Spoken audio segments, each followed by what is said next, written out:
La domanda si fissa soprattutto su degli immobili che hanno delle dimensioni dai 70 ai 90 metri quadri. Quindi, per fare un esempio, vuol dire il classico appartamento col soggiorno, con l'angolo cottura, i due bagni e le due o le tre camere. I nostri clienti ricercano delle comodità, quindi è fondamentale avere il garage, è fondamentale avere una bella terrazza su cui fare colazione guardando le Cinque Torri piuttosto che altri gruppi montani. E anche la tecnologia ci sta aiutando molto.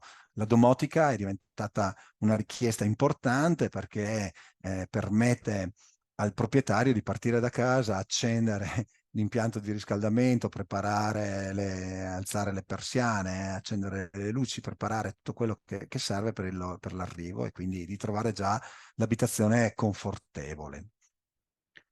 Poi abbiamo diversi mercati e quindi abbiamo anche diverse opportunità, soprattutto nella parte alta della provincia di Belluno, quindi parlo del Cadore, dell'Agordino, possiamo dividere anche le fasce in base ai costi sia degli immobili da acquistare, ma sia poi degli immobili da locare per settimane. E quindi questo permette di avere un grande ventaglio di opportunità per gli investitori che possono avere un bacino di utenza molto, molto, molto vasto.